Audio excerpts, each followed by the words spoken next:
I'm Spawn Yahshua. Welcome again to The Rock. Another shooting. Boulder, Colorado. 10 dead. Was it last week or the week before last? We just had one in Atlanta. 8 dead. First, let me say, they're going to use this and they're going to come after the guns. They are coming after the guns. If you don't have yourself that tool to protect yourself and your family, you may want to get it now because they're coming after it. It's like it's going to get back to a point where they want society to carry muskets and bows and arrows while they carry, the M4s and the firearms or the like. They can carry the semi-automatics and automatics, and the people are going to be carrying muskets. Well, that's what they would like it to go. Let me just say that. That's where they would like it to go. But more importantly, when you see this sort of situation happen, the shooting, or shootings like that, the question is what are you doing about it? How is what you are seeing on the news, how is the wickedness that you are seeing take place, how is this affecting how you navigate as men in this society and the plans that you are instituting for your family? I'm sorry you hear the children in the background there. They're playing right now in the stream, enjoying themselves. Well, what plans are you making? This is why, I know a lot of people are like, I try to keep my family here on the Rock, and the reason why is it's one of the biggest reason is safety. Here, in order for somebody to try and threaten me or my family here, you're trespassing. You're going past no trespassing signs. You're hopping fences. You're doing that so that way I know that you're not going to be bumping up against me here unless you had to have already passed the warnings, which means at that point I know that you're probably here to do me and my family harm. You're probably here, if you're jumping over fences and going past no trespassing signs and doing that, I know you're here to do harm to my family. So I don't have to do a deep risk assessment or a threat assessment to you. I don't have to assess, are you here to harm us? Because you're here illegally. You're trespassing. But when you're in the store, are you able to assess every threat? Especially if you're a man, let's say you're with your wife, wives, or children. Are you able to assess every single person around you? The likelihood is not. So now imagine you're in that sort of situation where there's an active shooter. I know, we have the GI Rambos in here. I just pull out my gun and start trading fire! Adrian! I know, we got those people. I get it. See, that only works if you're not one of the first people hit. That only works if you're not one of the first people hit in the first 5 seconds. I'm just saying. Now imagine these sort of situations happening with the children. See, this is why I like to go to the store myself. If they need something, or they say, hey, we're getting low on this or whatever. First of all, we don't really get low on things like that because we're in the preparedness. But let's just say they need something. I can go and pick it up. So I, get the list together, get all the things that they're going to need for the next month, and I go and I pick it all up. But if I have my family there and an active shooter takes place, do you know how much more it complicates the situation knowing that you would have children with you? Even if your children are completely obedient. My children are awesome. My children are awesome. They are excellent listeners. They know how to respond. They understand our security measures as a family. But can you imagine having that sort of situation happen where there's gunfire and the wickedness of these people is having them shoot at anybody? And here you are with your children, your wives, you got 4 or 5 people in there. The percentage of somebody in your family being harmed has just gone up. This is why I like to navigate my way through the stores by myself. I go out and I keep my family safe. Now, I'm not saying if you don't do it, I'm just saying this is one of the security measures that I take. Because things like this are happening more and more. And they're unpredictable. There's no analytics that's going to explain to you, if there's going to be an active shooter in your location. There's no sort of analytical math that's going to show you that equation.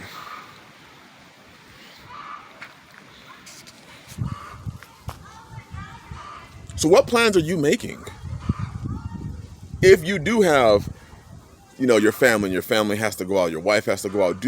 Have you trained her or taught her how to navigate in situations like that?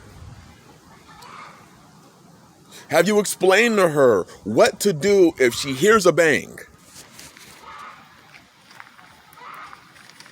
Does she even know where the exits of the stores are? Men, it's your job to train them these things, because the world's getting worse. People don't care. And it's sad that so many people read these things in the news and say, man, that's sad. But it never provokes them to do an in-depth thought, to sit their family down and say, hey, we got to start figuring something out as a plan. Because, baby, you go to work, or honey, or whatever you call your wife, you go to work, and you're stopping by the store often. This is one of the reasons why I, not only do I do the shopping, but I also recommend that you try to go to the store as least as possible.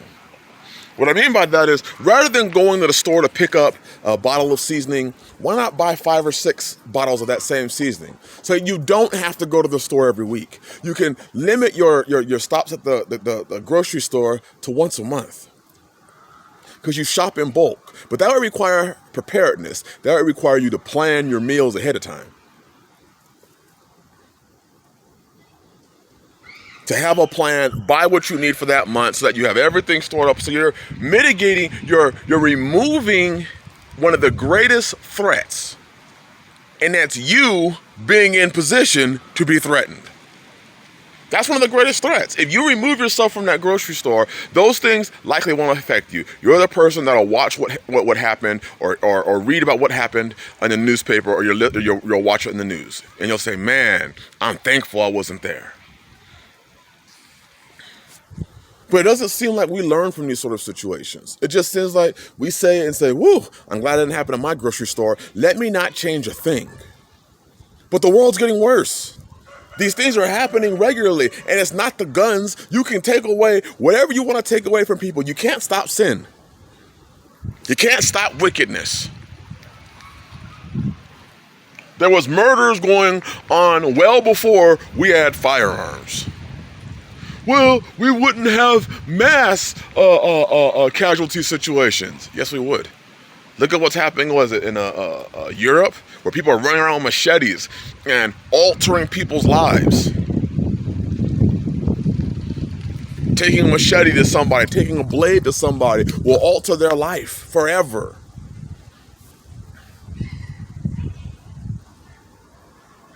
So it's not, we got to take the firearms out. That's not the problem.